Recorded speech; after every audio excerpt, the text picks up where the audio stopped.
মধুরাম মধুরাম মধুরাম মধুরতা মধুরাম। মধুর থেকেও মিষ্টি কথায় কৃষ্ণ কথা। জগতে যত কথা আছে সব বাজে কথা। হ্যাঁ, আন কথা মানে বাজে কথা। আর একমাত্র অনাদিরাদি গোবিন্দ সচ্চিদানন্দময় শ্রীকৃষ্ণের কথাই আছে পরম সুখদায়ক এবং অমৃত সম। প্রত্যেকটা কথায় অমৃত সম। সেই জন্য বলছেন যত কথা আছে জগতে সব বাজে কথা, কৃষ্ণ কথাই আসল কথা। এই যে আমরা মহানাম যজ্ঞ অনুষ্ঠানের শুভ সূচনা করেছি, এই যজ্ঞ অনুষ্ঠান শ্রীকৃষ্ণ চৈতন্য মহাপ্রভু তিনি সৃষ্টি করে গেছিলেন এবং তিনিই বলেছিলেন। কলিতে যাগ যজ্ঞ নিষিদ্ধ করেছিলেন মহাপ্রভু। যাগ যজ্ঞ বলেছিলেন কি যজ্ঞ করতে হবে?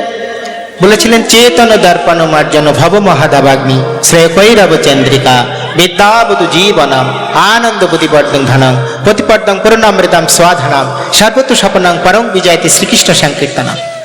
বলেছিলেন একমাত্র হরিনাম সংকীর্তন যজ্ঞ অনুষ্ঠান দ্বারাই কলির জীব উদ্ধার হবে, আর কিছুতে উদ্ধার হবে না।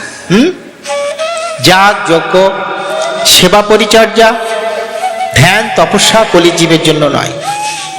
তাহলে 84 লক্ষ জনি ভেদ করে মানব জন্ম পেয়েছি আমরা, 84 লক্ষ জনি।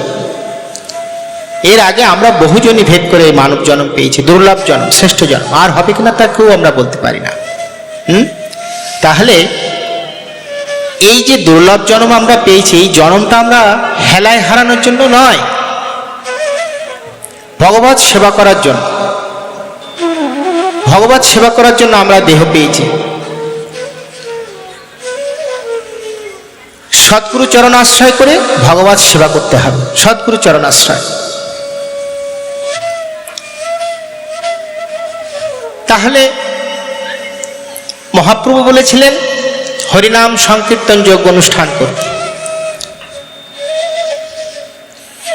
16 নাম 32 অক্ষর। হরে কৃষ্ণ কৃষ্ণ কৃষ্ণ হরে হরে, হরে রাম রাম রাম হরে হরে। বলেছিলেন একমাত্র এই মহানাম দ্বারাই কলিজীব উদ্ধার হয়ে যাবে, আর কিছুতেই না। মহাপ্রভু বলেছিলেন কালৌ নাস্তে বা নাস্তে বা নাস্তে বা নাস্তে বা গতির নাথা।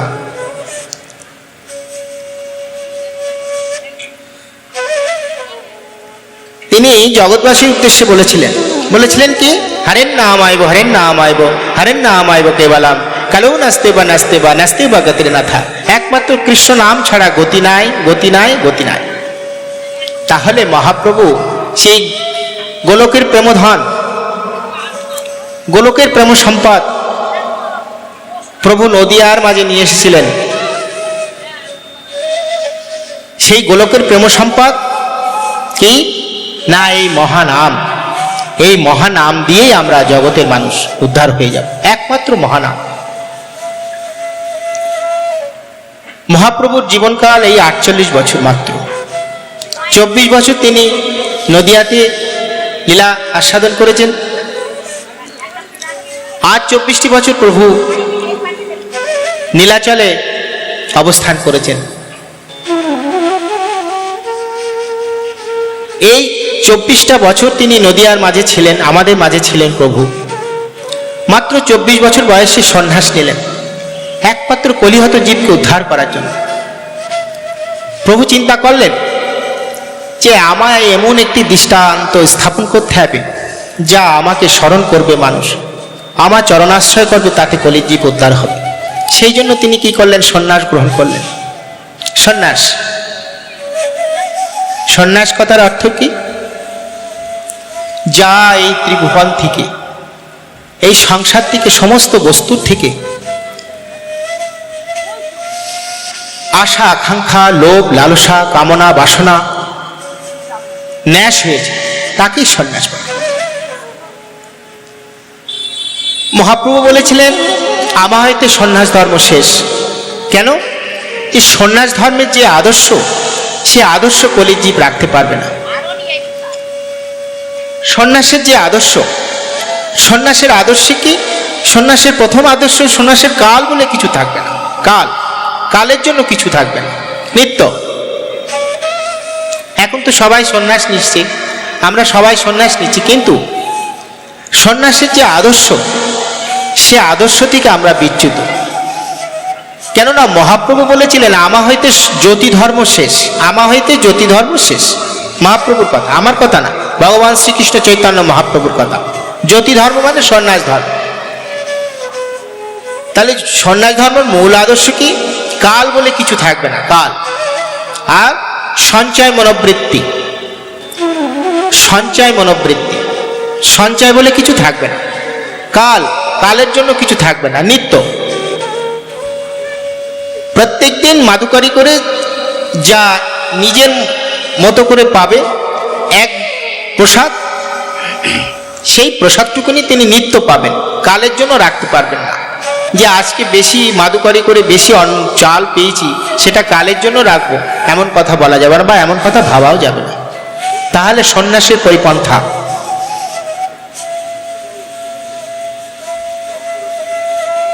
আর আর কি বলেছিলেন মহাপ্রভু? মহাপ্রভু বলেছিলেন সন্ন্যাসীর যে সঞ্চয়, সঞ্চয় মনোবৃত্তি থাকবে না, সঞ্চয়। তার দৃষ্টান্ত প্রভু রেখে দিয়ে গিয়েছিলেন। গোবিন্দ ঘোষ বলে এক মহাপ্রভু ভক্ত ছিলেন। অগ্রদ্বীপে যখন মহাপ্রভু ভক্তদের সাথে করে নিয়ে যখন অবস্থান করছেন, গোবিন্দ ঘোষ মহাপ্রভুর পার্শ্বদ সন্ন্যাস ধর্ম অবলম্বন করেছেন। কিন্তু অগ্রদ্বীপে যখন মহাপ্রভু সপার্শ্বদ যখন আসলেন, মহাপ্রভু বললেন, গোবিন্দ এখানে প্রসাদের ব্যবস্থা করা হোক। মহাপ্রভু বললেন ঠিক। গোবিন্দ ঘোষ বললেন যে ঠিক আছে প্রভু। মাদুকারি করে সমস্ত সব প্রসাদের ব্যবস্থা করা হলো। প্রসাদ হলো, সবাই প্রসাদ পেলেন। কিন্তু প্রসাদ পাওয়ার পরে মহাপ্রভুর একটু মুখ শুদ্ধি পাওয়ার ইচ্ছা ছিল, থাকতো সবসময়। হ্যাঁ, গোবিন্দ ঘোষকে বললেন, গোবিন্দ প্রসাদ তো পাওয়া হলো, একটু মুখ শুদ্ধি হলে ভালো হতো। গোবিন্দ ঘোষ বললেন, প্রভু আমি এখনই নিয়ে আসছি। এই এখনই বলে গোবিন্দ ঘোষ গ্রাম থেকে ভিক্ষা করলেন হরিতকি। সেই হরিতকি একটি হরিতকি না, তিনি দুটো হরিতকি চাই ভিক্ষা করলেন, দুটো হরিতকি। কেন? যে কালকেও তো মহাপ্রভু প্রসাদ পাওয়ার পরে হরিতকি চাইবে, চাওয়ার সাথে সাথেই দেব। হ্যাঁ, কিন্তু প্রত্যেক দিন প্রতিদিন প্রসাদ পাওয়ার পরে মহাপ্রভুর মুখ শুদ্ধি পাওয়ার ইচ্ছা ছিল। পরের দিনকেও প্রসাদ পাওয়ার পরে গোবিন্দকে বলেন, গোবিন্দ আজকেও তো প্রসাদ পেলাম, তাহলে একটু মুখ শুদ্ধি দিলে ভালো হতো। গোবিন্দ ঘোষ কি করলেন, সঙ্গে সঙ্গে গাটির থেকে একটি হরিতকি মহাপ্রভুর সামনে ধরলেন। মহাপ্রভু বললেন, গোবিন্দ কালকে তো তুমি চাওয়া মাত্রই গ্রাম থেকে ভিক্ষা করে নিয়ে এসেছিলে, আজকে চাওয়া মাত্রই তুমি দিয়ে দিলে। বলছি প্রভু আজকে তো তুমি আপনি প্রসাদ পেতেন, সেই জন্য আজকে তো চাইতেন, সেই জন্য কালকে আমি দুটো হরিতকি ভিক্ষা করে নিয়ে এসেছি। মহাপ্রভু তখন বললেন, গোবিন্দ তোমার তো দেখছি সঞ্চয় মনোবৃত্তি হয়েছে, তুমি না সন্ন্যাস। হ্যাঁ, তাহলে সন্ন্যাসের সঞ্চয় মনোবৃত্তি থাকতে নাই। সন্ন্যাসের কাল বলে কিছু নাই, কালের জন্য কিছুই সঞ্চয় করতে পারবে না। এখনকার সন্ন্যাসীরা তো সবাই কালের জন্য সঞ্চয় করছে, ব্যাংক ব্যালেন্স করছে। হ্যাঁ, সঞ্চয় মনোবৃত্তি। মহাপ্রভুর কথা, স্বাধীন স্বতন্ত্র ঈশ্বর, ঈশ্বরের কথা মিথ্যা হবে কেন? মহাপ্রভু নিষিদ্ধ করেছিলেন, আমা হইতে সন্ন্যাস ধর্ম বিলুপ্ত, আমা হইতে জ্যোতি ধর্ম শেষ। হ্যাঁ, কেন? কলিজীব জ্যোতি ধর্মের যে আদর্শ, যে পরিপন্থা সে রাখতে পারবে, সেই জন্য মহাপ্রভু অদূর ভবিষ্যতে তিনি দৃষ্টান্ত দিয়ে রেখে দিয়ে গেছিলেন যে কলিজীব সন্ন্যাসের যে ধর্ম সেটা রাখতে পারবে না, সন্ন্যাসের যে আদর্শ তা রাখতে পারবে না, সেই জন্য তিনি বারণ করেছিলেন। কিন্তু এখন তো সবাই সন্ন্যাস নিচ্ছে। এখন আমরা মঠে আছি, কিন্তু বাড়ির কথা সর্বদাই চিন্তা করি। মঠে বসে সঞ্চয় মনোবৃত্তি করে ব্যাংক ব্যালেন্স করছি, কালের জন্য সঞ্চয় করছি, ব্যাংকে রেখে আসছি। মঠে আছি কিন্তু বাড়ির কথা চিন্তা করছি, মঠের থেকে ইনকাম করে বাড়িতে নিয়ে গিয়ে রেখে দিয়ে আসছি। হ্যাঁ, তাহলে সন্ন্যাসের পরিপন্থা আদর্শহীন। মহাপ্রভুর কথা, আমার কথা নয়, মহাপ্রভু নিষিদ্ধ করেছিলেন, কিন্তু আমরা সেই নিষিদ্ধ কথা কর্ণপাত করি নাই। এখন আমরা সবাই সন্ন্যাস নিচ্ছি। এখনকার সন্ন্যাসের যে ধর্ম আর তখনকার 540 বছর আগে মহাপ্রভু যে সন্ন্যাসের ধর্ম রেখে দিয়ে গিয়েছিলেন, যে দৃষ্টান্ত স্থাপন করেছিলেন, যে দীনতা প্রকাশ করে ভজন করেছিলেন, এখন তো তা করতেই পারবে না। সেই জন্য গোবিন্দ ঘোষকে মহাপ্রভু বললেন যে তোমার তো সঞ্জয় মনোবৃত্তি হয়েছে, তাহলে তুমি আমার সাথে আর থাকতে পারবে না,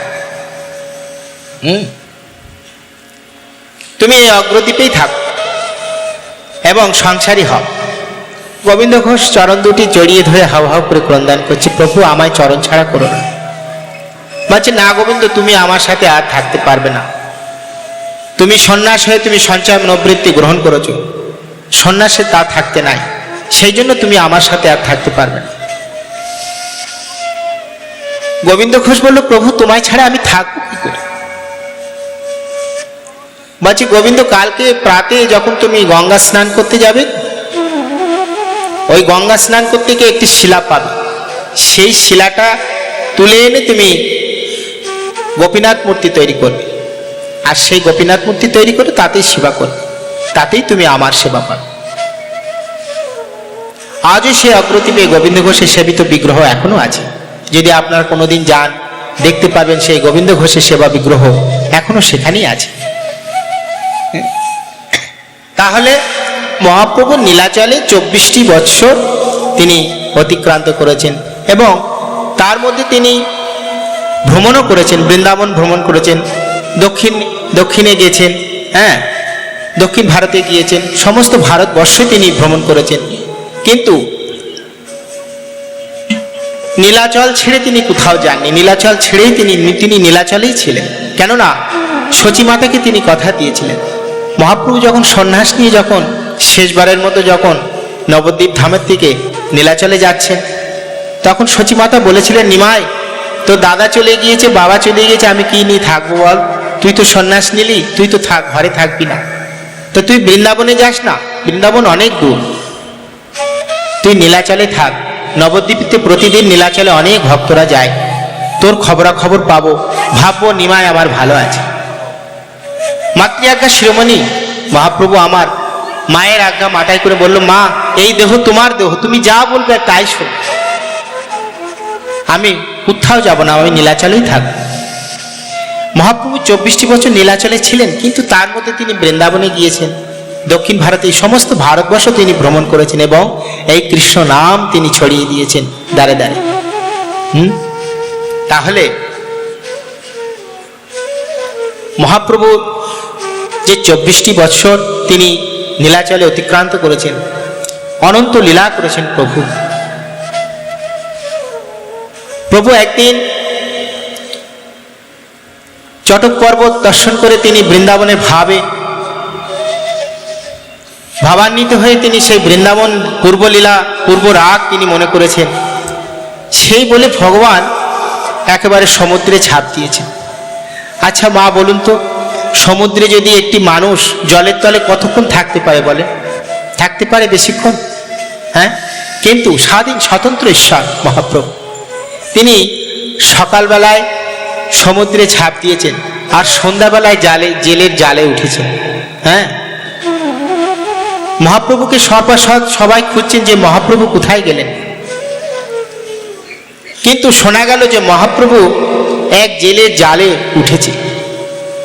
তাহলে সবাই ভাবলেন মহাপ্রভু জলের তলে যে ঝাঁপ দিয়েছেন, জলেতে ঝাঁপ দিয়েছেন, তিনি কি আর বেঁচে আছেন? সবাই গিয়ে দেখছেন এই মহাপ্রভু গংড়াচ্ছে। তাহলে চিন্তা করুন, জলের তলে কখন মহাপ্রভু ঝাঁপ দিয়েছেন, সমুদ্রের তলে প্রভু সেই বৃন্দাবন লীলা দর্শন করছেন। এরকম অনন্ত লীলা মহাপ্রভু তিনি পুরীধামে দৃষ্টান্ত স্থাপন করে গিয়েছেন। মহাপ্রভু প্রত্যেক দিন জগন্নাথ দর্শন করতেন, গরুড় স্তম্ভের পাশে দাঁড়িয়ে মহাপ্রভু দর্শন করতেন জগন্নাথকে। যে জগন্নাথকে যে উনি দর্শন করতেন, ওনার বাঁ হাতটা ঠিক এই দেওয়ালে দেওয়া থাকত। যদি কোনোদিন পুরীধামে পুরীর মন্দিরে কোনোদিন যান, দেখবেন মহাপ্রভু তার হাতের যে পরশ, সে হাতের যে ছোঁয়া, সেই ছোঁয়াটা ওই নির্জীব পদার্থ পরশমণির পাথর পেলে যেমন সোনা হয়ে যায়, পরশমণির ছোঁয়া পেলে ঠিক মহাপ্রভু ছোঁয়াতে প্রত্যেক দিন প্রভু হাতটি রাখতেন, এখনো সেই হাতের চিহ্নটা এখনো আছে। যদি কোনোদিন কোনো ভাগ্যবান যান দেখতে পাবেন পুরীধামে মহাপ্রভু সেই হাতের সেই চিহ্নটা, যেখানে দাঁড়িয়ে তিনি জগন্নাথ, অনন্ত জগন্নাথ দর্শন করতেন। সেই নিচে পাথরের যে চাইটা ছিল, সেই পাথরের চাইটা মহাপ্রভুর পরশে, মহাপ্রভুর প্রেমে বিগলিত হয়ে মহাপ্রভু চরণ দুখানা ধরে রেখেছে। যদি কোনোদিন পুরীধামে যান, দেখবেন একটি মন্দিরের মধ্যে চন্দন চর্চিত করে সেই চরণ পাদুকাটি সেখানে ধরে রাখা আছে। যদি কোনোদিন যান, দেখতে পাবেন। এরকম অনন্ত লীলা মহাপ্রভু করেছেন।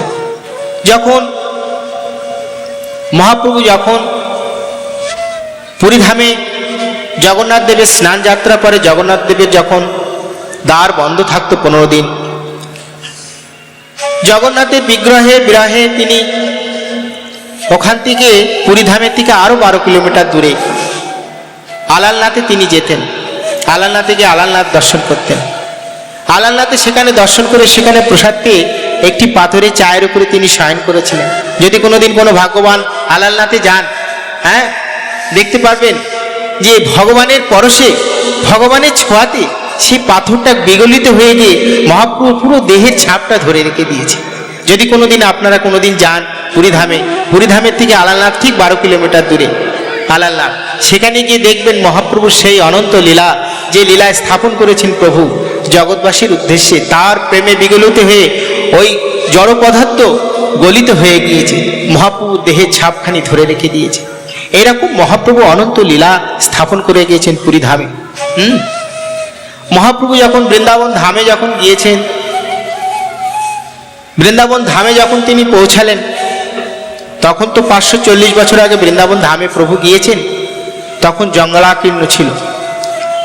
তো মহাপ্রভু যখন বৃন্দাবন ধামে যখন গেলেন,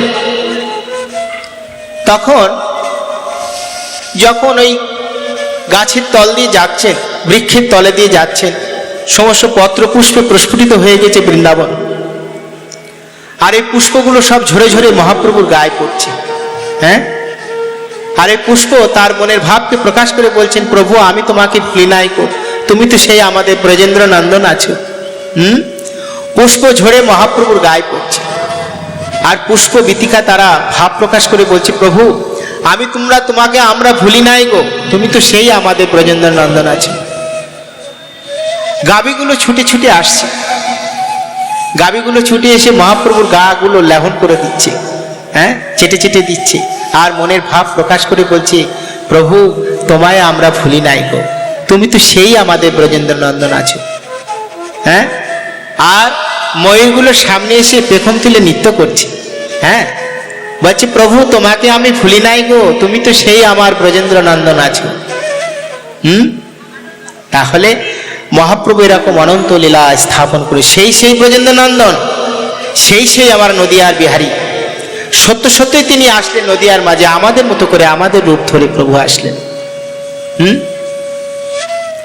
তাহলে এরকম প্রভু লীলা স্থাপন করে স্বাধীন স্বতন্ত্র ঈশ্বর প্রভু, স্বাধীন সত্তা। আমরা সবার পরাধীন, কিন্তু প্রভু কারোর পরাধীন না। ঈশ্বর স্বাধীন সত্তা। ভগবানকে আমরা কি দিয়ে বাঁধতে পারি? ভালো ভালো ভোগ্যবস্তু দ্বারা ভগবানকে আমরা আকর্ষণ করতে পারি। পৃথিবীর সমস্ত ধন সম্পদ ভগবানের চরণ কমলে দিয়ে দিল, ভগবান কি সন্তুষ্ট হন? না। ভগবানকে বাঁধার একটি আমাদের কাছে অস্ত্র আছে, সে হচ্ছে প্রেম আর ভক্তি। প্রেম ভক্তি দিয়ে ভগবানকে আমরা একমাত্র বাঁধতে পারি, আর কিছুতেই না। তাহলে বৃন্দাবন ধামে আজকে আমাদের এই জায়গাটি নব বৃন্দাবন ধামে পরিণত হবে। যেখানে শ্রীমদ্ ভাগবত কথা, যেখানে হরিনাম যজ্ঞ অনুষ্ঠান হয়, সেখানে ভগবান নিত্য অবস্থান করে থাকেন। তাহলে ভগবানকে সেবা করব আমরা। কি করে আমরা ভগবানকে সেবা করব? দেখুন, কাম, ক্রোধ, লোভ, মোহ, মদ, মাৎসর্য, এই ষড়রূপ। কাম, ক্রোধ, লোভ, মোহ, মদ, মাৎসর্য, 5টা দিয়ে আমরা ভগবানকে সেবা করতে পারি। মাৎসর্য দিয়ে আমরা সেবা করতে, মাৎসর্য মানে পরশ্রী কাতর, মানে পরের উন্নতিতে ঈর্ষা কাতর, পরের জিনিস দেখে ঈর্ষা কাতর, হিংসা প্রবৃত্তি, এইটা দিয়ে আমরা ভগবানকে সেবা করতে পারি না। আর 5টা দিয়ে আমরা সেবা করতে পারি, যেমন কাম, ক্রোধ, লোভ, মোহ, মদ, এই 5টা দিয়ে, মৎস্যার্য দিয়ে আমরা সেবা করতে পারি না। তাহলে মা যশোদা গোপালকে সেবা করেছিলেন। বৃন্দাবন ধামে আমরা তো যাব, তাই মনটা আমরা এখানে আছি, কিন্তু বৃন্দাবন ধামে তো আমরা নিয়ে যেতে পারি না। হ্যাঁ, মনটা আগে ধাবিত হয়। এই মন দ্রুতগামী, মন এখানে আছে তো মন বাড়িতেও আছে। বাড়িতে তালাটা ভালো করে দিয়ে এসেছি তো, হ্যাঁ, বাইরের জিনিসটা ঘরে রেখে এসেছি তো, বসে আছি এখানে, কিন্তু মনটা আমার বাড়িতে আছে। তাহলে এই মনটা যদি আমার বাড়িতে থাকে, এই মনটা আমি এখানে বসে আছি, আমি মনটা নিয়ে একদম চলে যেতে পারি কোথায়? বৃন্দাবন ধামে। যেতে পারি না? আজকে আমরা বৃন্দাবন ধামেই সবাই যাব। হ্যাঁ, তাহলে চলো বৃন্দাবন ধামে যাই। মন চলো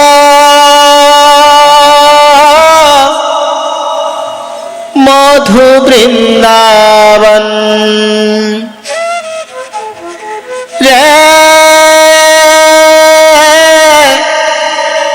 মন চলো মধু বৃন্দাবন, যাহা যমুনার ধারে ধারে তমালের বন। হ্যাঁ, এই মনে চলো মধু বৃন্দাবন ধাম, বৃন্দার সেবিত বন বৃন্দাবন ধাম। যেখানে প্রিয়াজি আর আমার ঠাকুর যে নিত্য অবস্থান করে বসে আছে। হ্যাঁ, মহাজন কি বলছেন? তাই বলছে, মন চলো মধু বৃন্দাবন, যাহা যমুনার ধারে ধারে তমালের বন, যাহা কেশি ঘাট বংশী বট নিকুঞ্জ নিধুবন, যমুনার ধারে ধারে তমালের বন। হ্যাঁ, যেখানে যমুনা বইছে, এই যমুনা দেবীকে বলা হয় সৌভাগ্যবতী। কেন? ভগবান শ্রীকৃষ্ণের প্রথম কৃপা লাভ করেছিলেন বৃন্দাবন ধামে। হ্যাঁ, প্রথম কৃপা লাভ করেছিলেন। এই যে বৈকুণ্ঠে বিরজা বাকসিদ্ধা শ্রীমতী রাধারানীর অভিসম্পদ প্রাপ্ত হয়ে যমুনা রূপে বৃন্দাবন ধামে বইছে, বুঝছো? বাকসিদ্ধা শ্রীমতী রাধারানী এই বিরজাকে অভিসম্পাদ করেছিলেন। সেই অভিসম্পাদের জন্য তিনি যমুনা রূপে বৃন্দাবন ধামে বইছে। কিন্তু এই যমুনাকে ভগবান কথা দিয়েছিলেন, এই বিরজাকে ভগবান কথা দিয়েছিলেন যে প্রভু তোমায় আমি তোমার কৃপা পাবো কি করে? বলছে যমুনা, আমি শ্রীকৃষ্ণ রূপে যখন জন্মগ্রহণ করব মথুরাতে, মথুরার থেকে যখন আমি বৃন্দাবন ধামে আসবো, সেই সময় তুমি আমার কৃপা লাভ করতে পারবে। তাহলে যখন বসুদেব বাবা যখন ভগবান শ্রীকৃষ্ণকে মাথায় করে নিয়ে যখন ঝুড়ির মধ্যে ঝড় জলে রাত্রে যখন মথুরার দিকে বৃন্দাবন ধামে আসছিলেন, হ্যাঁ, তখন যমুনা একেবারে উতাল পাতাল হয়ে উঠছে। আর যমুনা ভাব প্রকাশ করে বলছে, প্রভু তুমি তো আমায় কথা দিয়েছিলে তুমি আমায় কৃপা করবে, তোমার চরণ দুটি আমায় দাও দয়াময়। হ্যাঁ, মনের ভাবকে প্রকাশ করছে। একেবারে যমুনা উতাল পাতাল হয়ে একেবারে বড় বড় ঢেউতে পরিণত করছে। হ্যাঁ, যখন ভগবান দেখলেন যমুনা অস্থির হয়ে গেছে বড্ড, হ্যাঁ, সেই জন্য ভগবান কি করলেন, সেই ছোট্ট বাল ও গোপাল আমার চরণ দুটি তিনি ঝুড়ির দিকে বাইরে বের করে যমুনাতে তিনি নিক্ষেপ করলেন। আর যেই না যমুনাতে নিক্ষেপ করলেন, যমুনা শান্ত হয়ে গেল, প্রভুর কৃপা লাভ করতে পারল। সেই জন্য বলছেন কি, যমুনার ধারে ধারে তমালের বন, যমুনার ধারে ধারে তমালের বন। তমাল বৃক্ষ কৃষ্ণ বর্ণ, হ্যাঁ, কৃষ্ণ স্বরূপত। যদি কোনদিন বৃন্দাবন ধামে যান দেখবেন এই যমুনার ধারে ধারে তমাল বৃক্ষ আছে। যে তমাল বৃক্ষের তলায় ভগবান নিত্য লীলা আস্বাদন করেছেন শ্রীমতী রাধারানীকে সাথে করে নিয়ে। তমাল বৃক্ষ বংশী বট তট মনমোহন বলে রাধে রাধে, জয় রাধে শ্রী রাধে। হ্যাঁ, বংশী বট তট তলা, বংশী বটতলা, যেখানে ভগবান শ্রীকৃষ্ণ এই শ্রীমতীকে সাথে করে নিয়ে বাঁশি বাজিয়েছিলেন। সেই বংশী বটতলা এখনো আছে গো, ঠিক কেশিঘাটের থেকে অনতি দূরে, যেখানে ভগবান নিত্য বাঁশি বাজাতেন। যদি কোনো ভাগ্যবান বৃন্দাবন ধামে গিয়ে ওই বংশী বটতলাতে গিয়ে যদি প্রকাশ করেন, ইচ্ছা প্রকাশ করেন যে প্রভু তুমি তো শ্রীমতী রাধারানীকে বংশীধ্বনি শুনিয়েছিলে, আমি তো অধম আওয়াজন, আমায় তুমি একটু কৃপা করো, তোমার বংশীধ্বনি শোনাও। যদি কোনো ভাগ্যবান প্রেম সহকারে বলতে পারেন, তাহলে নিশ্চয়ই আপনি যখন কর্ণপাত করবেন দেখবেন বংশীধ্বনি, ভগবানের সেই বংশীধ্বনি আজও বাজছে। বংশী বটতলা। আর কি বলছেন, কেশিঘাট বংশী বট, কেশিঘাট, কেশি নামক দৈত্যকে যে প্রভু বধ করেছিলেন ওই কেশিঘাটে, যেখান থেকে যমুনা দেবীকে প্রত্যেক দিন আরতি করা হয়। কেশিঘাট, যদি বৃন্দাবন ধামে যান দেখবেন কেশিঘাট বাঁধানো আছে বড় সিঁড়ি করে, সেখানে যমুনা দেবীকে প্রত্যেক দিন যমুনা আরতি করা হয়। ওটাকে বলা হয় যমুনা আরতি। আর কি বলছেন, বংশী বট তট মনমোহন বলে রাধে রাধে, জয় রাধে শ্রী রাধে। আর কি বলছেন, নিকুঞ্জ বন আর নিধুবন, এই দুটি বন পাশাপাশি আছে গো মা। প্রভু নিত্য রাস করে, নিত্য রাস। আমরা সবাই ভাবি 5000 বছর আগে প্রভু রাস করেছেন, আজও কি রাস হয়? আজও রাস হয়, নিত্য রাস হয়।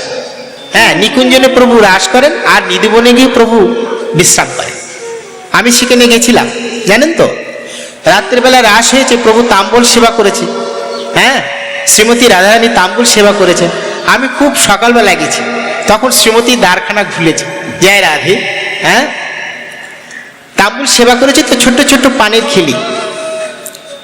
রাত্রিবেলা তাম্বুল সেবা, রাস করার পরে তাম্বুল সেবা করেছেন বিশ্রাম করার আগে।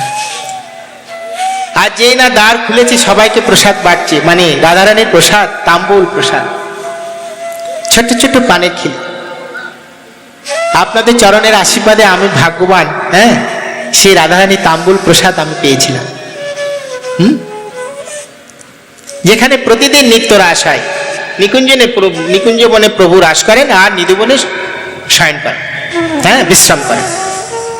যদি কোনোদিন বৃন্দাবন ধামে যান, নিকুঞ্জ বন নিধুবন দেখবেন ঝাঁটা রাখা আছে, সব সেবা করে আসবেন। নিকুঞ্জ বন নিধুবন ঝাড় দিয়ে আসবেন, ঝাড় দিয়ে সেবা করবেন। মহাজন বলছেন কি, মন চলো মধু বৃন্দাবন, যাহা যমুনার ধারে ধারে তমালের বন, যাহা শ্যাম কুণ্ড রাধা কুণ্ড গিরি গোবর্ধন, যমুনার ধারে ধারে তমালের বন। যেখানে শ্যামকুণ্ড আছে আর রাধা কুণ্ড আছে। যদি বৃন্দাবন ধামে কোনোদিন যান দেখবেন শ্যামকুণ্ড আর রাধা কুণ্ড, দুটো কুণ্ড পাশাপাশি আছে। কি অপূর্ব মিলন সেই কুণ্ডে। গেছি তো ঠাম্মা, জয় রাধে। তাহলে শ্যামকুণ্ড আর রাধা কুণ্ড, দেখবে কুণ্ডের তলে যে যোগ আছে কিন্তু মিশে যায় না। শ্যামকুণ্ডে শ্যামের গায়ের রঙের রং, আর রাধা কুণ্ডে একদম শ্রীমতী রাধারানীর গায়ের রঙের রং। এই রাধা কুণ্ডটা সৃষ্টি হলো কি করে? শ্রীমতী প্রেমবশত কঙ্কন দ্বারা খনন করেছিলেন ওই কুণ্ড, আর খনন করে বলেছিলেন বাক সিদ্ধা শ্রীমতী রাধারানী, বাক সিদ্ধা মানে যা বলবেন তাই হয়। তিনি ব্রহ্মাণ্ডের সমস্ত পবিত্র নদ নদীকে তিনি আহ্বান করলেন, বললেন আমি বাক সিদ্ধা শ্রীমতী রাধারানী, ব্রহ্মাণ্ডের সমস্ত পবিত্র নদ নদী এই কুণ্ডে এসে অবস্থান করে। আর যেই না বলেছেন সঙ্গে সঙ্গে কুণ্ডের জলে একেবারে পরিপূর্ণ। বাক সিদ্ধা শ্রীমতী রাধারানী বলছেন, শাস্ত্র বলছেন আপনি এই ব্রহ্মাণ্ডের সমস্ত পবিত্র নদ নদীকে স্নান করলে যে ফল পাবেন, ওই রাধাকুণ্ডে স্নান করলে সেই একই ফল হবে। যে একবার রাধাকুণ্ডে স্নান করতে পেরেছে তার আর কোনো পবিত্র নদ নদীতে স্নান করার দরকার নেই। কেন? সমস্ত পবিত্র নদ নদী ওই রাধাকুণ্ডে অবস্থান করছে। জয় রাধে।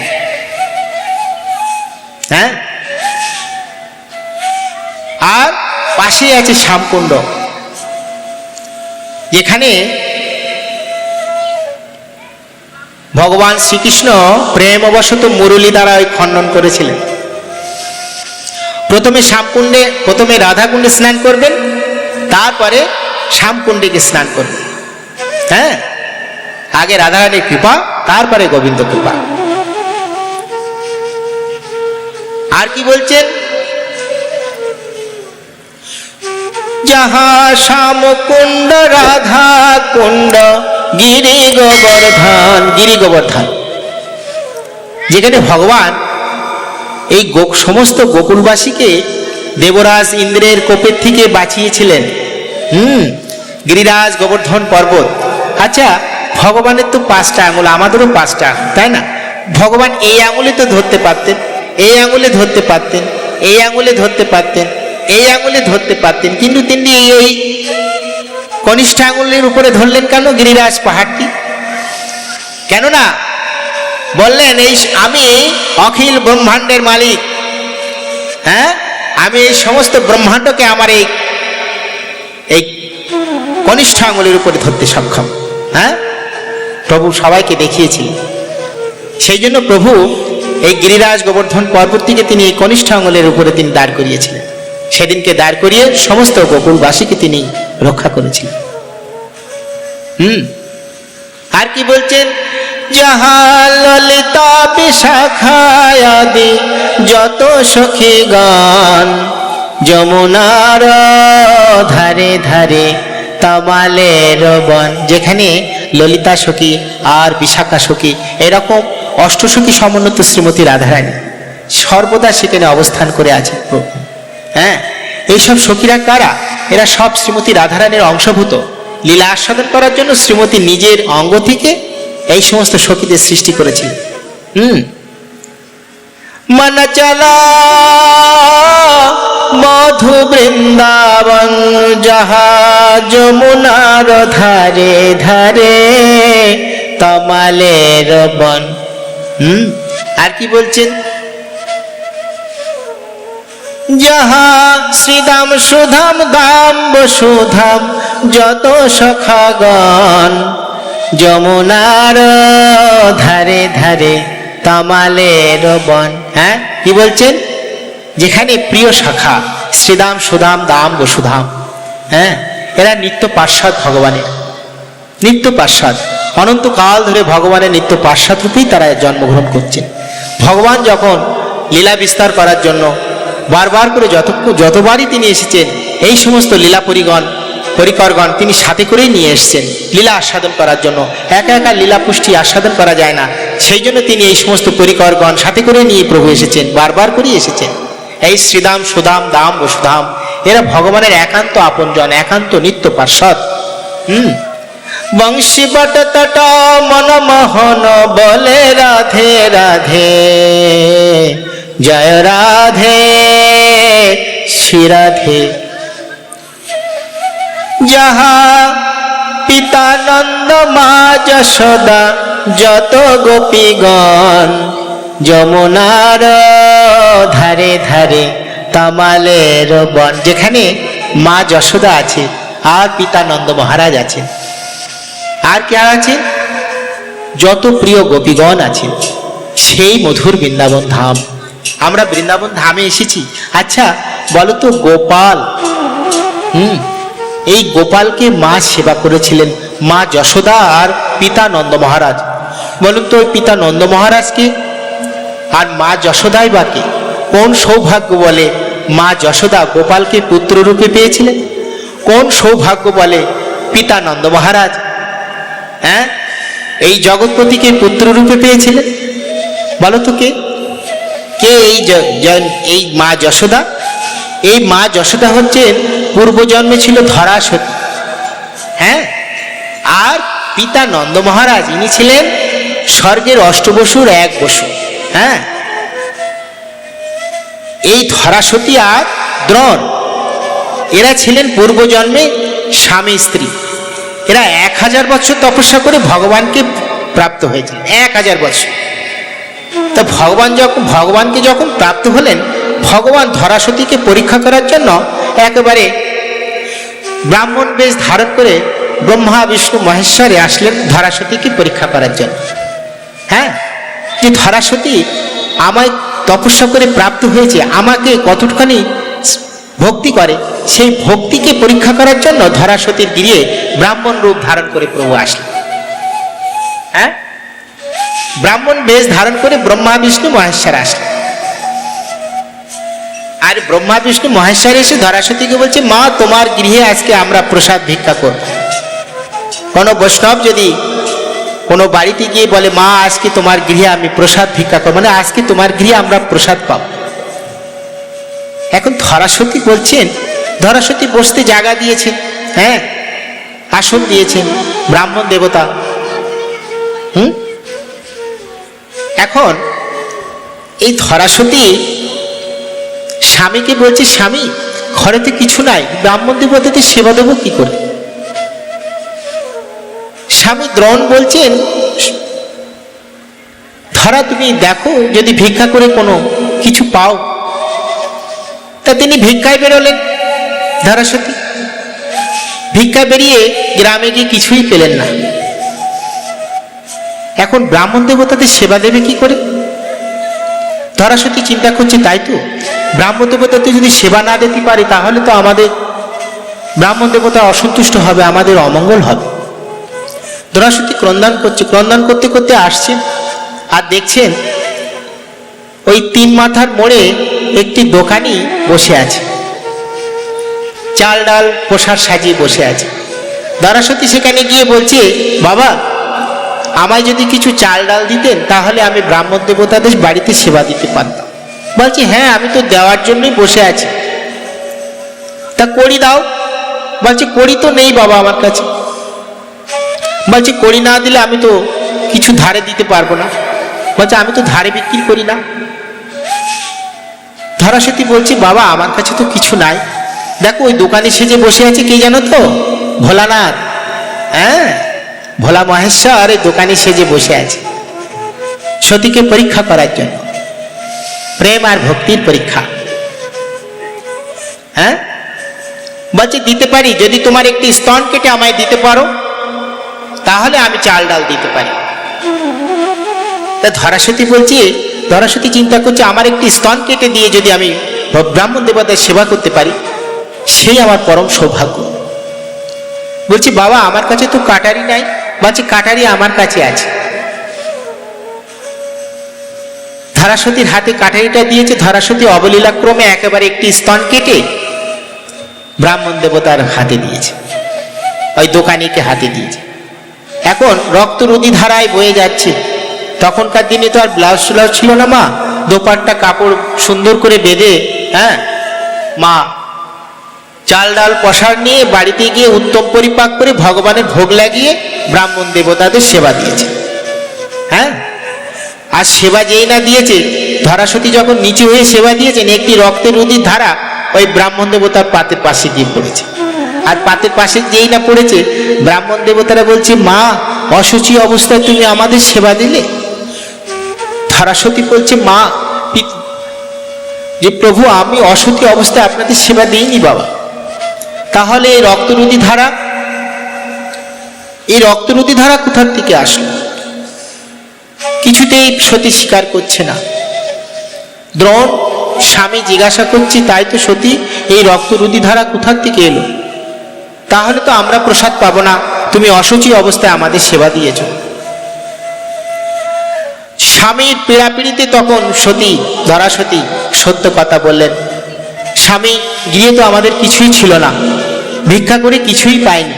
একটি দোকানিকে আমি আমার একটি স্তন কেটে বিক্রি করে আমি চাল ডাল নিয়ে এসে উত্তম পরিপাক করে ভগবানকে সেবা দিয়েছি, সেই প্রসাদ ব্রাহ্মণ দেবতাদের দিয়েছি। আমি অসুচি নেই, অসুচি নেই। এই কথা শোনা মাত্র ব্রাহ্মণ দেবতা তাদের স্বরূপ ধরে রাখতে পারলেন না। হ্যাঁ, ব্রহ্মা বিষ্ণু মহেশ্বর তাদের রূপ ধারণ করে সতীর বাড়িতে অবস্থান করলেন। বললেন, ধরা তোমার তপস্যা, তোমার প্রেম ভক্তিকে পরীক্ষা করার জন্য আমরা এই ব্রাহ্মণ বেশ ধারণ করে তোমার ঘিরে এসেছিলাম। তুমি সমস্ত পরীক্ষায় উত্তীর্ণ হয়েছ। বলো তুমি কি চাও, বর চাও। বলছি প্রভু বর যদি দেবে তাহলে আমায় পুত্ররূপে তুমি আমার কাছে আসো। বলছি এই যুগে হবে না মা, দাপরে আমি শ্রীকৃষ্ণ রূপে জন্মগ্রহণ করব, আর তখন তোমরা পিতা নন্দ মহারাজ আর মা যশোদা রূপে জন্মগ্রহণ করবে। আর তুমি যে স্তন কেটে আমায় সেবা করেছ, আমি চিরঋণী হয়ে তোমার কাছে থেকে যাব মা। তোমার এই দুগ্ধ পান করে আমি তোমার ঋণ কিছুটা শোধ করার চেষ্টা করব। হ্যাঁ,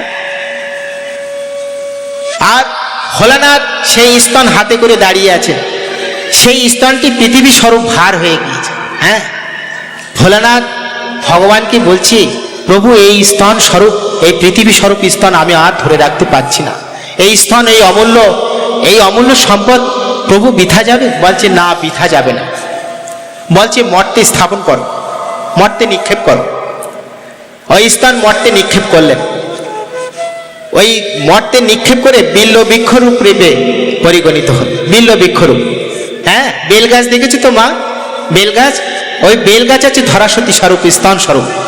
আর ওই যে বেল আছে, হ্যাঁ, ওই বেলটা আছে স্তন স্বরূপ। দেখেছো তো মাতৃবোটা একদম ঠিক বেলেরও ঠিক তাই আছে।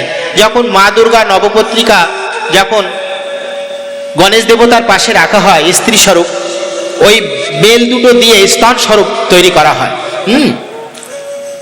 ওই বিল্ল বৃক্ষরূপ রূপে এই ধরাধামে পরিগণিত হলো। ভগবান বললেন প্রভু এই বৃক্ষ মানুষের কি কাজে লাগবে? বলছে এই বৃক্ষে বেল পাতা, সমস্ত যাগ যজ্ঞ পূজা পাঠ এই বিল্ল বৃক্ষর পাতা দিয়েই হবে। আর একটি বিল্লপত্র দিয়ে ভোলানাথ শিবজির মাথায় দিলেই মহা সন্তুষ্ট।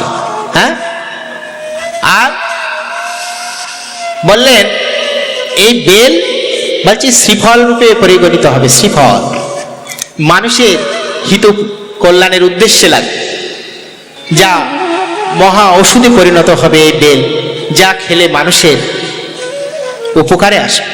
হ্যাঁ, তাহলে এই বিল্ল বৃক্ষরূপ রূপে ধরাসতীর স্তন মর্তে স্থাপন হল। তাহলে এই সেই মা যশোদা আর পিতা নন্দ মহারাজ। হ্যাঁ, তাহলে কোন সৌভাগ্য বলে? এই সৌভাগ্য বলে। তাহলে গোপালকে মা যশোদা কি রূপে সেবা করেছিলেন? বাৎসল্য প্রেম, বাৎসল্য। বাৎসল্য প্রেম, যে প্রেম আর কেউ দেখাতে পারে নাই। আচ্ছা, পিতা নন্দ মহারাজ যদি জানতেন যে গোপাল আমার ভগবান শ্রীকৃষ্ণ আছে, মা যশোদা যদি জানতেন যে গোপাল আমার ভগবান শ্রীকৃষ্ণ আছে, তাহলে গোপালের কান ধরতে পারতেন মা? পিতা নন্দ মহারাজ বলতে পারতেন যে গোপাল আমার এই পাদুকা দুটি তুই মাথায় করে নিয়ে আয়। একদিন নন্দ মহারাজ গাভী দহন করছেন, গাভী দুগ্ধ দহন করছে, একটা ভাণ্ড ভর্তি হয়ে গেছে, বলাই দাদাকে দিয়েছে। বলাই দাদাকে দিয়ে বলছে বলাই এটা ঘরে রেখে আয়। তাহলে বলাই দাদা মাথায় করে নিয়ে গিয়ে রেখে এসছে। আর ছোট্ট গোপাল পিতা নন্দ মহারাজকে বলছে পিতা আমায় একটি কাজ দাও। দাদাকে তো একটু কাজ দিলে, আমাকে একটি কাজ দাও। বলছে তুই তো ছোট মানুষ, তুই কি কাজ করবি? বলছে আমি ছোট মানুষ, আমাকে একটি ছোট কাজ দাও। বলছে আচ্ছা ঠিক আছে, ওই গোয়ালে আমার যে পাদুকা দুটি আছে, হ্যাঁ, ওই পাদুকা দুটি নিয়ে তুই এই ঘরে রেখে আয়। আর গোপাল সঙ্গে সঙ্গে ছুটতে ছুটতে গিয়ে, হ্যাঁ, পিতানন্দ মহারাজের সেই একেবারে কাদাযুক্ত গোবরযুক্ত সমস্ত সব সেই জুতোতে ভর্তি পাদুকাতে, সেটি গোপাল মাথায় করে নিয়ে পরমানন্দে একেবারে গোপাল আনন্দে আটখানা, হ্যাঁ, অঝরে ক্রন্দন করছে। বলাই দাদা বলছি হ্যাঁ রে গোপাল, এই পাদুকা দুটি মাথায় করে নিয়ে কি তোর খুব কষ্ট হচ্ছে? তুই কাঁদছিস কেন? বলছি দাদা তুমি তো বড়, তুমি একটা বড় কাজ পেয়েছো, আর আমি তো ছোট, আমি একটা ছোট কাজ পেয়েছি। আমি বহুদিন ধরে অপেক্ষা করেছিলাম ভক্ত চরণ রজ আমি কবে পাবো। আজকে আমি ভক্ত চরণ রজ পেয়েছি। হ্যাঁ, ভক্ত চরণ রজ। আর গোপালের কান ধরে মা উদুখলের সাথে বেঁধেছেন। উদুখল, গোপাল আজকে তুই বড় দুষ্টুম করছিস। গোপালকে উদুখলের সাথে বেঁধেছে। হ্যাঁ, তাহলে মা যশোদা যদি জানতেন গোপাল আমার কৃষ্ণ ভগবান আছেন, তাহলে উদুখলের সাথে মা বাঁধতে পারতেন? বাঁধতে পারতেন। গোপালকে সেবা করছে মা যশোদা। কি রকম সেবা? গোপাল দুগ্ধ পান করছে, আর এদিকে দধি মন্থন করছে, আর উনুনে ক্ষীর পাক করতে দিয়েছে। তিনটি সেবা করছে, দেখো মা। হ্যাঁ, গোপালকে দুগ্ধ পান করাচ্ছে, আবার গোপালের মাখন মন্থন, দধি মন্থন করছে মাখনের জন্য, আর ওইদিকে ক্ষীর পাক করতে একেবারে রেখে দিয়ে এসছেন উনুনের পরে। আর মা কৃষ্ণ গুণগান করছেন। হ্যাঁ, গুণগান করছেন। তাহলে তিনটে সেবা করছে মা একসাথে। আর স্বর্গের দেবতারা তাই না দেখে বলছে, ওহে মহাভাগে যশোদে, কোন কোন সৌভাগ্য বলে এই জগৎপতিকে তুমি পুত্ররূপে পেলে। মোরেদের কৃপা করো মা, আমাদের একটু কৃপা করো, ওই নন্দকে ভাজাও মা। হ্যাঁ, তাহলে মা যশোদা, গোপাল যে একটু বড় হয়ে গেছে, মা যশোদার সে খেয়াল নেই। হ্যাঁ, মা যশোদা ভাবছে গোপাল আমার সেই ছোট্ট গোপালই আছে। এখন সারা রাত গোপাল ঘুমায়নি, চক্ষু দুটি একেবারে লাল টকটক করছে আর ক্রন্দন করছে। মা যশোদা বলছে, হ্যাঁ রে গোপাল, সারা রাত তুই ঘুমাসনি কেন? ঘুমাসনি, চোখ দুটো তোর লাল কেন? মা যশোদা একেবারে অপত্য স্নেহে বলছে, কি গোপাল, তোর কি চোখ উঠেছে? মা কি করেছেন, সঙ্গে সঙ্গে হলুদ, সাদা ন্যাকড়াতে হলুদ ছাপিয়ে গোপালের চোখে ধরেছে। আর কুন্দলতা সখীকে বলছে, দেখ কুন্দলতা, আমার গোপালের কেমন চোখ দুটি লাল হয়ে গিয়েছে, অঝরে ক্রন্দন করছে। আর কুন্দলতা বলছে, মা, ও তোমার গোপালের চোখ ওঠে নাই গো, তোমার গোপাল ওই রাধারানীর জন্য ক্রন্দন করে সারা রাত এই লাল চক্ষু দুটো লাল করে ফেলেছে। মা যশোদা বলছে, তুই যে কি কথা বলিস কুন্দ, আমার গোপাল সবে এই 7 বছর 3 মাস বয়স। হ্যাঁ, কুন্দলতা বলছে, মা, তোমার গোপালকে বিবাহ দিয়ে দাও। মা যশোদা বলছে, সবে আমার গোপাল 7 বছর 3 মাসে পড়লো, আর তুই কিনা ভাব বলছিস আমার গোপালকে বিবাহ দিয়ে দাও। মা যশোদা এইভাবে গোপালকে সেবা করেছিলেন। বাৎসল্য প্রেম রাশি, বাৎসল্য প্রেম রাশি। যে প্রেম রাশি ভগবানকে সেবা করেছিলেন, সে সেবা আর জগতে কেউ দৃষ্টান্তে স্থাপন করতে পারি না। আমরা তো সেবা করতে পারি না, কিন্তু গোপালকে প্রাণ ভরে সেবা করতে হবে। মা 10 বার ভোগ লাগাতেন, 10 বার সেবা দিতেন গোপালকে, 10 বার। কিন্তু গোপালের বদনে যখন মাখনটি তুলে দিতেন, মা 10 বার চিন্তা করতেন, আমার গোপালের বদনে লাগবে না তো। মাখন একদম সব থেকে নরম, হ্যাঁ, একেবারে নরম বস্তু। কিন্তু মা যশোদা অপত্য স্নেহে তিনি বারবার করে চিন্তা করতেন, গোপালের বদনে লাগবে না তো, মাখনটা দিচ্ছি গোপালের বদনে। হ্যাঁ, এই গোপাল বিগ্রহ, এই গোপাল সেবা, আজকে ঘরে ঘরে গোপাল সেবা হচ্ছে। ঘরে ঘরে গোপাল মায়েরা পেতেছে, গোপালকে সেবা করছে। তো গোপালকে সেবা করতে হবে, মা যশোদা চরণ বন্দনা করতে হবে, তবে তো গোপালের সেবা করা যেতে পারবে। তুমি যখন তোমার গোপালকে সেবা করবে, মা যশোদার চরণ বন্দনা করবে, মা, তোমার গোপালকে একটু ভজাও মা। হ্যাঁ, তোমার গোপালকে একটু ভজাও। পিতা নন্দ মহারাজের চরণে প্রার্থনা জানাতে হবে, ওহে নন্দ মহারাজ, তুমি কৃপা করো, তোমার নন্দকে ভাজাও দয়াময়। তাহলে এই গোপালকে, এই ভগবানকে সেবা করে আমরা কি সুখ পাই বলো? ভগবান শ্রীকৃষ্ণকে সেবা করে আমরা কি সুখ পাই? কৃষ্ণকে সেবা করে সুখ আছে বলো? শুধু দুঃখ আর দুঃখ। সুখী কে হয়েছে বলো? ভগবান শ্রীকৃষ্ণ চৈতন্য হা কৃষ্ণ বলে সারা জীবন ক্রন্দন করেছে। কোথা কৃষ্ণ, কাহা কৃষ্ণ? হ্যাঁ, শুধু কৃষ্ণ কৃষ্ণ বলেই মহাপ্রভু অন্তিমকাল শেষ করেছেন। হ্যাঁ, কোথা কৃষ্ণ গেলে দেখা পাবো? হা কৃষ্ণ বলে মহাপ্রভু অঝরে ক্রন্দন করেছেন। আর মীরাবাই, তার কি অভাব ছিল বলো তো? অভাব ছিল তার? সে তো রাজমহিষী ছিলেন। কিন্তু এই জগৎপতিকে প্রতিরূপে পাওয়ার জন্য তিনি সমস্ত ঐহিক সুখ বিসর্জন দিলেন। রাজ ঐশ্বর্য পরিত্যাগ করে ভগবান শ্রীকৃষ্ণের জন্য তিনি পথে বেরিয়ে গেলেন। হ্যাঁ, তাহলে এই প্রেম আর ভক্তি, এই ভক্তি দিয়ে ভগবানকে আমরা একমাত্র বাঁধতে পারি। আসতে মীরাবাই ভগবানকে পাওয়ার জন্য রাস্তায় চলে আসলেন। হ্যাঁ, জীবনের ঐহিক সুখ বিসর্জন দিয়ে তিনি রাস পরিচর্যা, রাস বেশ পরিত্যাগ করে মহাযোগিনীর বেশ ধরে তিনি একমাত্র জগৎপতিকে প্রতিরূপে পাওয়ার জন্য তিনি সমস্ত সংসার পরিত্যাগ করে তিনি চলে আসলেন। মীরাবাই বলেছিলেন, ইতনা হানতে নেহি মিলে তো জল জন্তু হয়, ফল মূল খাই হরি গুনা সে বাজুবান বন রায়, दूध पिले तो हरि पिलेगा बंशी बात वाला, मीरा कहे बिना प्रेम से ना मिले नंदलाला। হ্যাঁ, বিনা প্রেম সে नहीं मिले नंदलाला। তাহলে আমরা ভগবানকে সেবা করি, কতটুকানি আমরা সেবা করতে পেরেছি সেটা আগে দেখতে হবে। আমাদের ভিতরে প্রেম আর ভক্তি আছে কিনা। যে প্রেম ভক্তি দিয়ে মীরাবাই সেবা করেছিলেন, যে প্রেম ভক্তি দিয়ে মা যশোদা সেবা করেছিলেন, তাহলে প্রেম আর ভক্তি দিয়ে একমাত্র ভগবানকে আমরা পেতে পারি, আর কিছুতেই নয়। ভক্তির জন্য ভগবান অসাধ্য সাধন করতে পারে। হ্যাঁ, ভক্তির জন্য ভগবান অসাধ্য সাধন করতে পারে। দেখুন, ভক্তবৎসল ভগবান সারাটা জীবন ভগবানকে সেবা অর্চনা করেছে, ভগবানের সেবা লাগিয়েছে, কিন্তু জীবনে কখনো ভগবানের দর্শন পান নাই। এখন শেষ বয়স ভগবানকে বলছেন, প্রভু সারা জীবন তোমার সেবা করলাম, তোমার দর্শন পেলাম না, তাহলে আজকের থেকে তোমার আর সেবা করব না, এই তোমার সেবা বন্ধ, তোমার এই ঘরে তালা দিলাম, আমি এবার আমি চলে যাব তোমারে রেখে। তুমি যখন সারা জীবন আমায় দর্শনই দিলে না, তাহলে তোমার সেবা আমি আর করব না।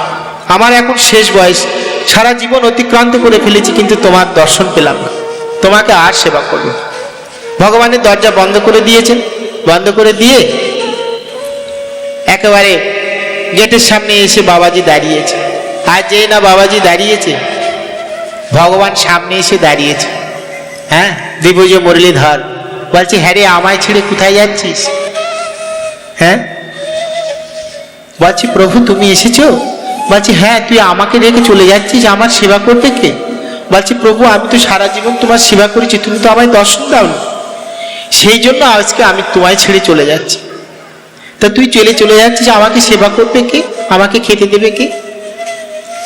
হ্যাঁ, তাহলে এই যে প্রেম আর ভক্তি দিয়ে ভগবানকে সেবা করতে গেলে একান্ত আনুগত্য প্রকাশ করতে হবে। আনুগত্য প্রকাশ, গুরু আনুগত্য প্রকাশ, সদ্গুরু চরণ আশ্রয় করে ভগবানকে সেবা করতে হবে। সদ্গুরু চরণ আশ্রয়, যার কাছ থেকে কিছু ভাগবতী শিক্ষা পাওয়া যাবে, যার কাছ থেকে সেই অভিষ্ট লক্ষ্য পূরণ উদ্দেশ্যে আমরা যেতে পারব, যেখান থেকে কিছু আমরা ভগবানের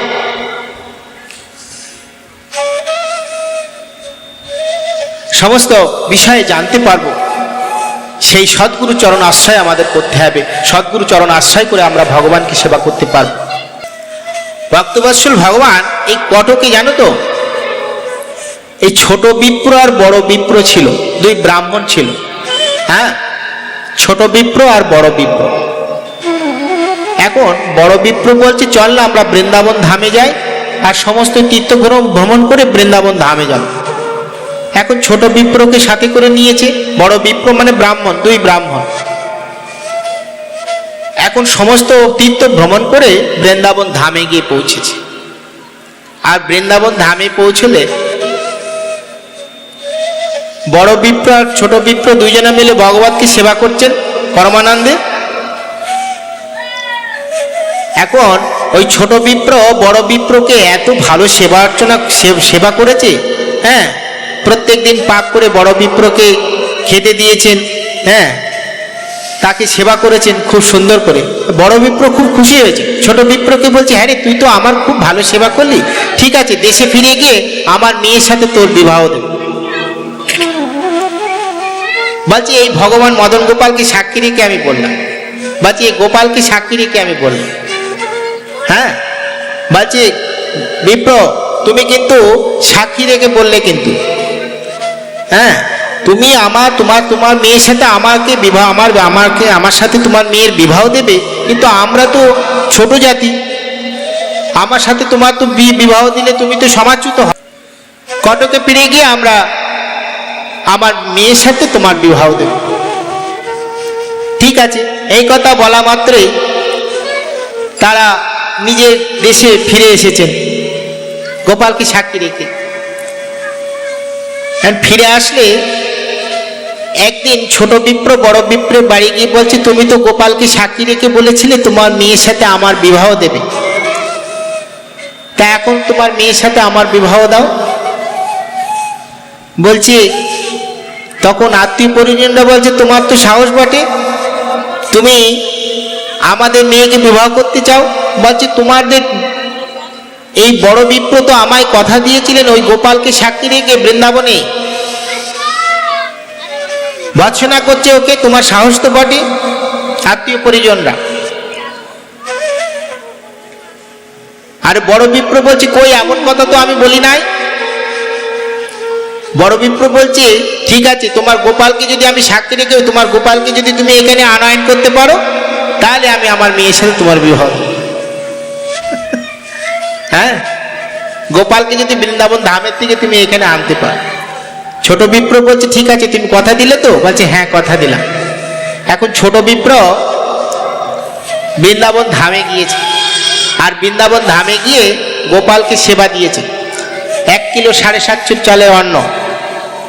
তাই ভোগ লাগিয়ে গোপালকে ভোগ লাগিয়ে বলছে, গোপাল, তোমার সামনে বড় বিপ্র আমায় কথা দিয়েছিল তোমাকে সাক্ষী রেখে, তোমাকে সাক্ষী দিতে হবে, তার মেয়ের সাথে আমার বিবাহ দেবে।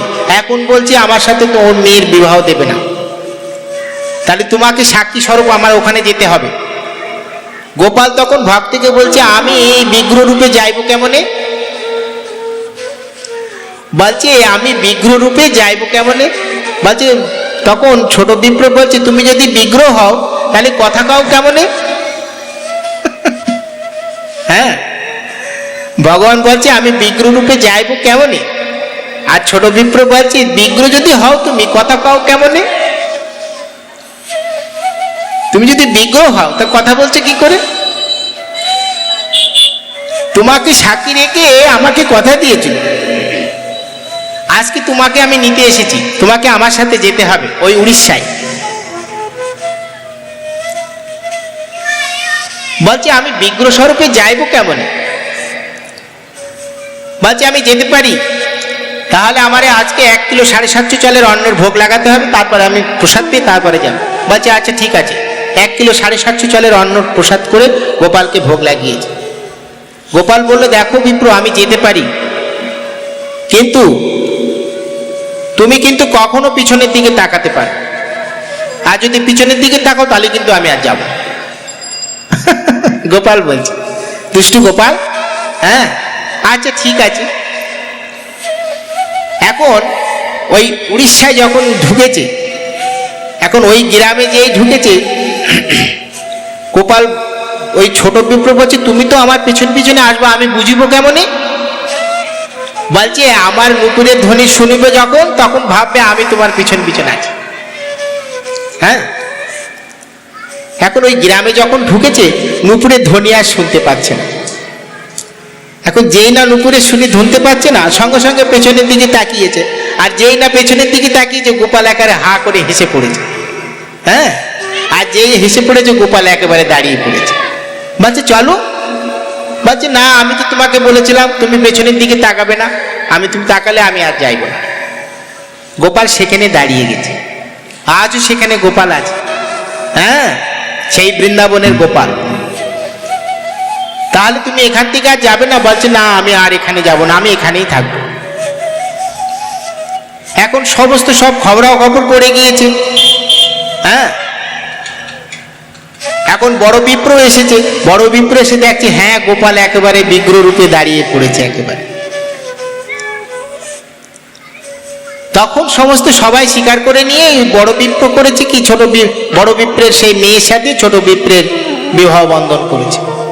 হ্যাঁ, সাক্ষী গোপাল। গোপাল সেই বৃন্দাবন ধামের থেকে উড়িষ্যায় গিয়ে সাক্ষী দিয়েছে, বুঝেছ? তাহলে গোপাল আমার কি না পারে। এমতো অবস্থায় এক মহারাজ আর মহারানী এসছে গোপালকে দর্শন করতে। মহারানী বলছি, গোপাল, আমার বড় শখ, তোমার নাসিকাতে যদি আমার এই মুক্ত এই দুলটা পরিয়ে দিতে পারতাম, তোমার মুখখানা বড় ভালো লাগতো। এই কথা বলে রানীমা যখন সেই রাজ্যে ফিরে গিয়েছে, রানীমাকে রাত্রে শয়ন দিচ্ছে, ওমা তুমি না বলেছিলে আমার এই নাসিকাতে এই মুক্তোর দুলটা পরাবে? আমার মা ছোটবেলায় মা যশোদা আমাকে মুক্ত পরিয়ে দিয়েছিল, নাকে ছেদ্রা আছে দেখবা। তুমি গিয়ে পরিয়ে দিয়ে আসবা কাল। আজ সত্যি সত্যি একেবারে রানীমা চলে এসে দেখে সত্যি সত্যি গোপালের নাকে এখানে ছিদ্র আছে। সেই মুক্ত, মহা মূল্যবান মুক্ত সেই রানীমা সেই গোপালের নাকে পরিয়ে দিয়ে এখনো সেই আছে, এখনো সেইভাবে সেই বিগ্রহ আছে। তাহলে তাহলে এই আসছে গোপালের মহিমা। গোপাল ভগবানের জন্য সবকিছু করতে পারে। ভক্তবৎসল ভগবান, ভক্তের জন্য ভগবান নিজেকে বিক্রি পর্যন্ত করে দিতে পারে, ভক্তের ঋণ শোধ করে দিতে পারে ভগবান। ভক্তবৎসল ভগবান, ভক্তের সন্তোষ বিধানে আছে ভগবানের কাজ। ভগবানকে সেবা করবে কিভাবে দেখো, শাস্ত্র বলছেন যস্মে দাতু চোরো চরায়ন ক্ষীর ভান্ডাং গোপনাথ ক্ষীর ক্ষীরচোরা ভিদ ভূত শ্রী গোপাল প্যাদ্রসাদ বসসাদ। এই গোপাল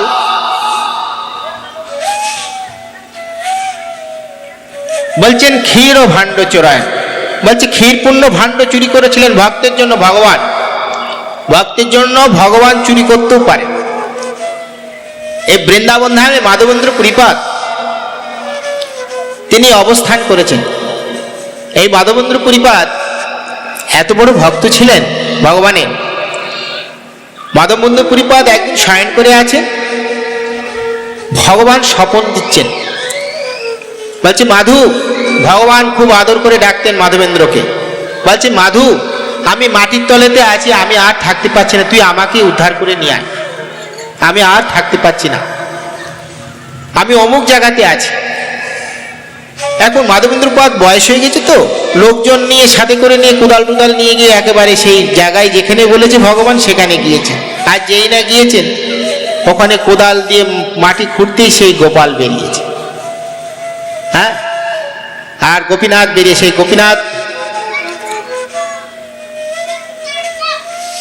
নিয়ে এসে মাধবেন্দ্র পুরীপাদ গোপালকে নানাভাবে সেবা পরিচর্যা করে শয়নে গিয়েছেন।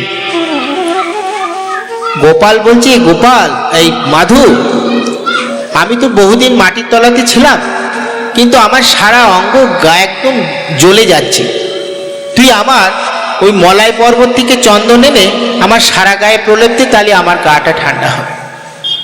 এখন মাধবেন্দ্র পুরীপাদ বলছে, প্রভু আমি তো বয়স হয়ে গেছে, মলাই পর্বত তো সেই পুরীধামে, আমি অত দূরে যাবো কি করে? বলছি হ্যাঁ তুই পারবি যেতে, আমি তোর সাথে সাথে থাকবো। তুই ওই মলাই পর্বত থেকে চন্দন এনে ওই চন্দন ঘষে আমার গায়ে লাগিয়ে তাহলে আমার গা ঠান্ডা। এখন মাধবেন্দ্র পুরীপাদ করলেন তাই, ভগবানের ইচ্ছা। উনি পুরীধামের দিকে রওনা হলেন।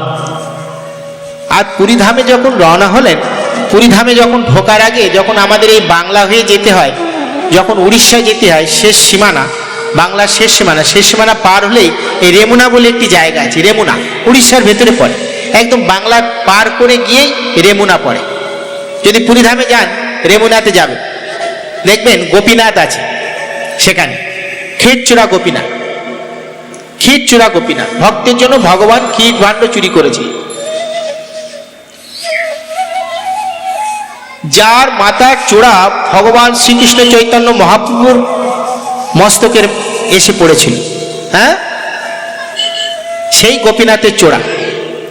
যখন মহাপ্রভু যখন পুরীধামের থেকে যখন এই গোপীনাথ দর্শন করতে গিয়েছিলেন, যখন দণ্ডবাদ করেছিলেন, ওই গোপীনাথের চূড়াটা এসে মহাপ্রভুর মস্তকে এসে পড়েছিল।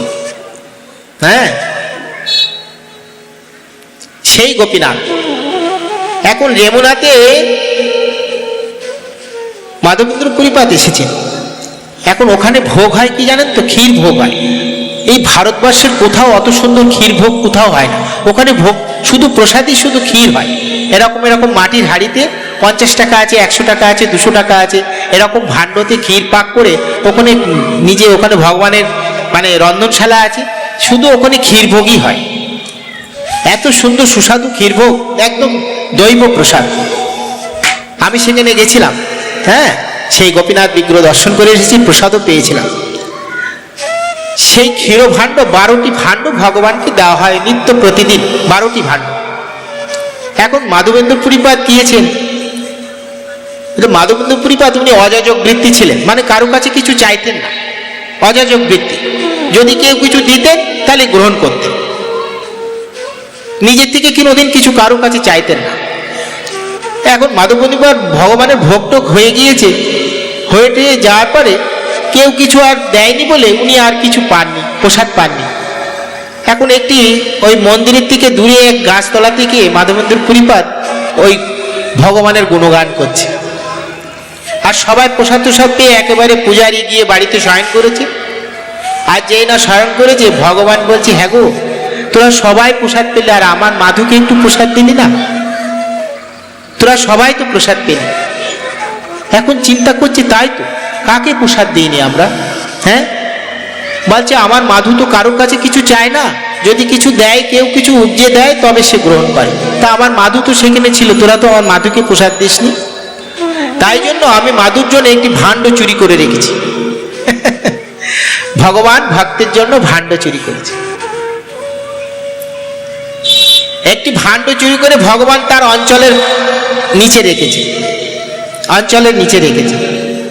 পূজারীকে বলছে, তুমি যাও, গিয়ে ওই ভাণ্ডটা নিয়ে গিয়ে আমার ভক্তকে দিয়ে আসো।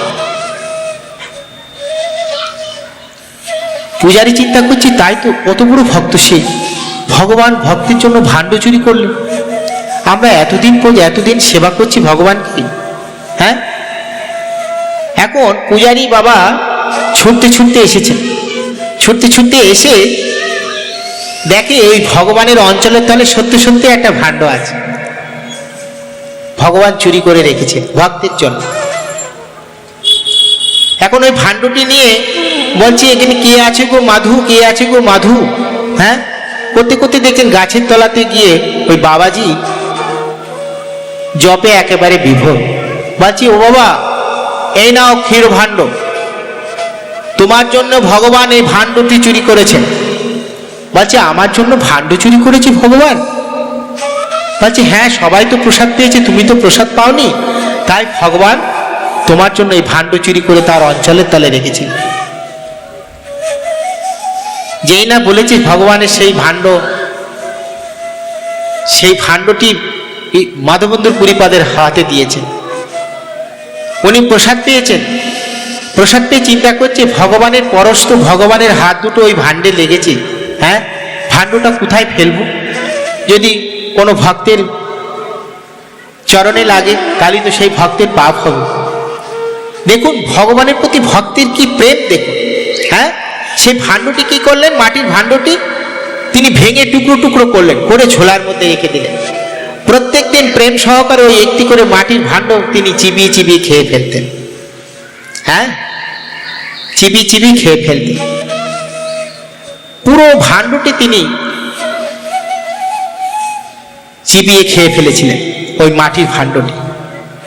সেই জন্য ভগবান ভক্তের জন্য ভাণ্ড চুরি করেছিলেন বলে সেই জন্য আগে নাম ছিল গোপীনাথ, কিন্তু ভক্তের জন্য ভগবান ভাণ্ড চুরি করলেন বলে সেই জন্য আজ তার নাম হলো ক্ষীরচোরা গোপীনাথ, ক্ষীরচোরা গোপীনাথ। হ্যাঁ, আজও সেই ক্ষীরচোরা গোপীনাথ সেবা হয়। যদি কোনোদিন পুরীধামে যান, রেমুনায় যান, তাহলে সেই ক্ষীরচোরা গোপীনাথ দর্শন করতে পারবেন। যে ক্ষীরচোরা গোপীনাথ ভক্তের জন্য ভাণ্ড চুরি করেছিলেন, আজও সেই গোপীনাথ সেখানে বিরাজমান আছেন ভক্তের। আর ওই মাধবেন্দ্র পুরীপাদ যখন প্রসাদ পেয়ে শয়ন করেছেন, তখন গোপীনাথ বলছে, মাধু, তুই তো মলাই চন্দন নিতে বৃন্দাবন ধামের থেকে পুরীধামে এসেছিস, তা তোর আর পুরীধামে যাওয়ার দরকার নাই, রেমুনার থেকে পুরীধাম আরো অনেক দূরে। হ্যাঁ, বলছে তোর মলয় পর্বত থেকে তোর আর চন্দন আনতে হবে না। বলছি প্রভু তাহলে তোমার গায়ে লেপন দেবো কি করে? বলছি ও ভক্তেরা কালকে দেখবি মলয় চন্দন নিয়ে আসবে, সেই চন্দন ঘষে তুই আমার গায়ে প্রলেপ দিবি, আমার গা ঠান্ডা হয়ে যাবে, তোর আর বৃন্দাবনে যাওয়া লাগবে। বলছে বৃন্দাবনের গোপীনাথ আমি এখানেই আছি, হ্যাঁ তুই এখানে মলয় চন্দন ঘষে আমার গায়ে লাগিয়ে দিবি, আমি এখানেই আমি তোর সেবা পাবো, আর তোর আর বৃন্দাবন ধামে যাওয়ার দরকার নাই। যতদিন পর্যন্ত মাধবেন্দ্র পুরীপাদ বেঁচে ছিলেন ততদিন ওই ক্ষীরচূড়া গোপীনাথের সেবা করেছেন। তার প্রিয় ভক্তকে তিনি চির স্থান দিয়েছেন তার চরণ কমলের পাশেই। যদি কোনোদিন যান দেখবেন সেই মহান ভক্ত, হ্যাঁ সেই মাধবেন্দ্র পুরীপাদ যার সমাধি, তার ভক্তের সমাধি তার চরণের পাশেই তিনি রেখে দিয়েছেন। আজীবন সেই সমাধিস্থ এখনো আছে সেখানে। ওই যে মলয় চন্দন, সেই চন্দন ভগবানের প্রসাদ রূপে দেওয়া হয়। হ্যাঁ আমরা সেখানে গেছিলাম, গিয়ে সেখানে সেই পরিক্রমা করেছি, মাধবেন্দ্র পুরীপাদের সমাধি পরিক্রমা করে হ্যাঁ ভগবানের কাছে প্রার্থনা করেছি যে তার মতো একটি প্রেম, তার যে ভক্তি ছিল সেই ভক্তির প্রেম যেন আমাদের একটু কৃপা করে প্রভু আমাদেরকে দেন। সেই চন্দন মলয় পর্বতের সেই চন্দন, সেই মলয় চন্দন প্রসাদ রূপে সব ভক্তকে দেওয়া হয়। হ্যাঁ সেই চন্দনের গুঁড়ো আমরা সেটা পেয়েছিলাম, আমরা অতি ভাগ্যবান আমি, কেননা সেখানে গিয়ে সেই মহান ভক্তের সমাধিস্থ আমরা দর্শন করেছি এবং দণ্ডবাদ করেছি, আলিঙ্গন করেছি, পরিক্রমা করেছি, করে কৃষ্ণ ভক্তি লাভ করার জন্য প্রার্থনা করেছি। সেই মহান ভক্তের চরণ স্মরণ করে আজকে আমরা এখানে কৃষ্ণ ভক্তি প্রাপ্ত হওয়ার জন্য আমরা প্রার্থনা করব। তার চরণ কমলে যেন তার মতো আমরা সামান্য কিঞ্চিত ভক্তি লাভ করতে পারি এবং কৃষ্ণ পাদপদ্ম আশ্রয় করে যেন আমরা সারা জীবন অতিবাহিত করতে পারি। সেই সারা জীবন অতিবাহিত করতে থাকুন, কৃষ্ণ পাদপদ্ম করে লাভ করতে থাকুন। এই আনন্দবাজারে, এই নববৃন্দাবন ধামে, এই নববৃন্দাবনে আপনারা থাকুন আর মাধবেন্দ্র পুরীপাদের মতো